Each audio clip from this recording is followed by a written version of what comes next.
Oleh sebab itu, fatwa itu karena masih pendapat dan itu bisa berbeda satu sama lain, kalau belum diputuskan oleh negara, itu tidak mengikat. Dalilnya begini, hukmul hakim yarfa'ul khilaf.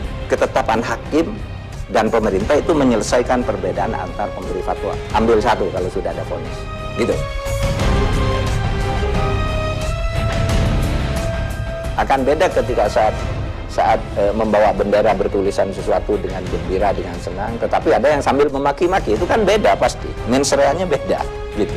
Nah yang begitu-gitu yang harus diurus dengan benar gitu. Tetapi hal-hal lain yang kecil-kecil, kalau saya kembalikan aja.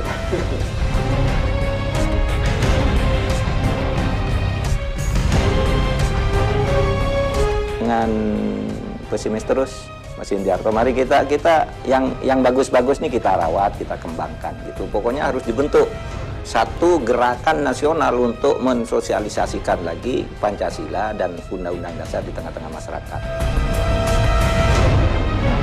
Jadi hukum diombang-ambingkan oleh perkembangan politik. Pak Mahfud, salah satu hal yang kita saksikan begitu gegap gempitanya pada taruhlah 3 atau 4 bulan terakhir. Salah satunya adalah karena fatwa MUI berkaitan dengan penistaan agama. Menurut Anda, apakah sebesar itu pengaruh MUI yang kemudian bisa mengubah jalannya kondisi masyarakat? Menurut Anda, apa sih pengaruh fatwa MUI? Begini, fatwa MUI itu sampai hari ini udah ribuan, sekurang-kurangnya ratusan lah, mendekati 1000. Tapi kan tidak pernah ribut sejak dulu. Ya. Ini karena situasi aja sebenarnya, kan seperti saya katakan tadi, ini ngikuti soal-soal politik yang sedang panas ini, gitu kan.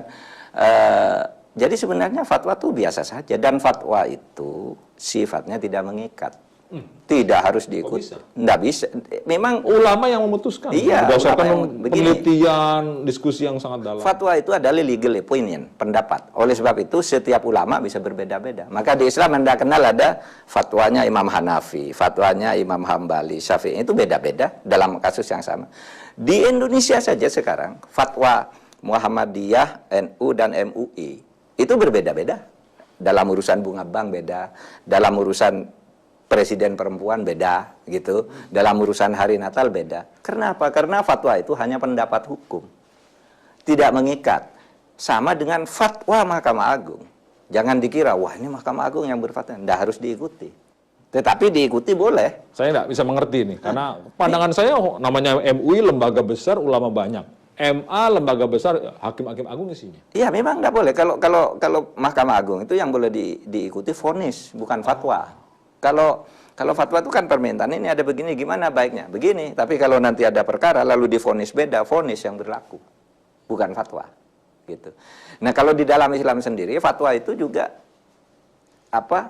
selalu dihindari oleh para ulama yang soleh-soleh itu. Karena apa? Karena hanya pendapat hukum dan takut salah. Misalnya ada orang datang, Pak Indiarto tolong dong saya diberi fatwa ini. Pak Indiarto nyuruh saya ke Pak Mahfud aja. Itu saya nyuruh lagi, nyuruh lagi sampai 20 orang balik ke Pak Indiarto lagi. Itu kisah lahirnya fatwa-fatwa itu. Oleh sebab itu apa ini artinya? Tidak mengikat. Gitu. Tidak mengikat. Nah, sekarang itu orang lagi mencari alat pemicu untuk bergerak bersama-sama, ketemulah di majelis ulama itu fatwanya. Lalu muncul Gerakan Nasional Pembela Fatwa. Coba majelis ulama bilang aja, saya tidak perlu pembela, kamu tidak usah bergerak gitu. Kenapa sih kalau bilang gitu aja? Biar tidak ribut. Bisa, karena fatwa itu bukan hukum. Sekali lagi fatwa itu bukan hukum. Dalilnya apa Pak Mahfud ngomong seperti ini, bahwa fatwa itu bukan hukum? Fatwa itu bukan hukum, ya sudah prinsip umum di dalamnya. Begini, yang dikatakan hukum itu satu, kalau aturan abstraknya itu undang-undang.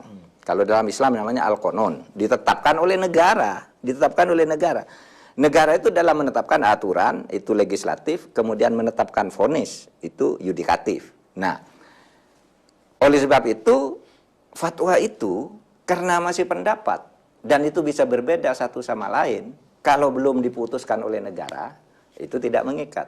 Dalilnya begini, hukmul hakim yarfa'ul khilaf. Ketetapan hakim dan pemerintah itu menyelesaikan perbedaan antar pemberi fatwa. Ambil satu kalau sudah ada vonis. Gitu. Nah, itu dalilnya kalau di dalam hukum Islam. Nah, di dalam hukum nasional juga begitu, Mas. Di dalam hukum nasional itu ada pedoman bertingkah laku yang disebut norma. Nah, norma itu ada norma agama. Saya beragama Islam, saya punya norma agama, wajib sholat, wajib zakat, tidak boleh makan babi. Tapi kalau saya makan babi kan tidak bisa dihukum oleh negara. Karena ini hanya norma agama. Norma kesopanan. Saya duduk di atas nih, teman-teman duduk di bawah, ini kan tidak sopan. Tetapi kan tidak ada hukumannya, karena ini bukan hukum. Itu hanya norma kesopanan. Dan seterusnya. Sehingga segala sesuatu dari norma itu baru mengikat dan dibiasakan oleh negara kalau sudah ditetapkan menjadi hukum. Nah, fatwa itu sejauh belum ditetapkan jadi hukum tidak mengikat. Fatwa Majelis Ulama itu tidak mengikat. Kalau belum dijadikan isi undang-undang atau isi perda atau perpres pemberlakuannya untuk satu hal. Oleh sebab itu, apakah Majelis Ulama itu fatwanya tidak mengikat? Ada yang mengikat. Misalnya apa? Misalnya hukum perkawinan. Itu kan sudah jadi undang-undang hukum perkawinan, bahwa hukum itu dilakukan secara sah kalau dilakukan menurut agama masing-masing. Itu jadi fatwa Majelis Ulama bisa di situ bisa jadi hukum.